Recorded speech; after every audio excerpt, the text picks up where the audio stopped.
பயமா? பயமா? பயமா? பயமா? பயமா? சங்க காலத்தில் இருந்தே போர் புரியும் வீரர்கள் அரசனுக்காகவும் நாட்டுக்காகவும் தன் இன்னுயிரைத் தர அஞ்ச மாட்டார்கள். உதாரணத்திற்கு அமரர் கல்கி எழுதிய பொன்னியின் செல்வனில் அரசரை பாதுகாக்க கைக்கோளப் படை என்று ஒன்று இருக்கும்.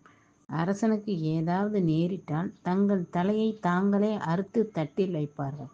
அந்தளவு பயமில்லாமல் அரசனுக்காக தன் உயிரையும் தர தயாராக இருப்பார்கள். இப்பொழுதும் இராணுவத்தினர் உறுதிமொழி ஏற்கிறார்கள். தன் உயிருக்கு ஆபத்து என்றாலும் ஜனாதிபதியின் கட்டளைகள் மற்றும் பிற உயர் அதிகாரிகளின் கட்டளைகளை ஏற்று நடப்பேன் என்று இராணுவத்தில் சேரும் பொழுது உறுதிமொழி ஏற்கிறார்கள். போர் வீரர்கள் சங்ககாலத்திலிருந்து இன்றைய தேதி வரை எதற்கும் பயப்படாமல் தன் வேலையை சிறப்பாக செய்கிறார்கள்.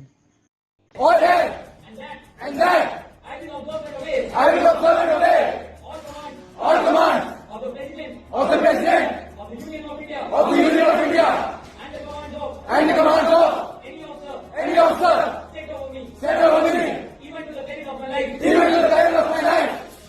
Jai Hind. பயமா? பயமா? பயமா? பயமா? பயமா?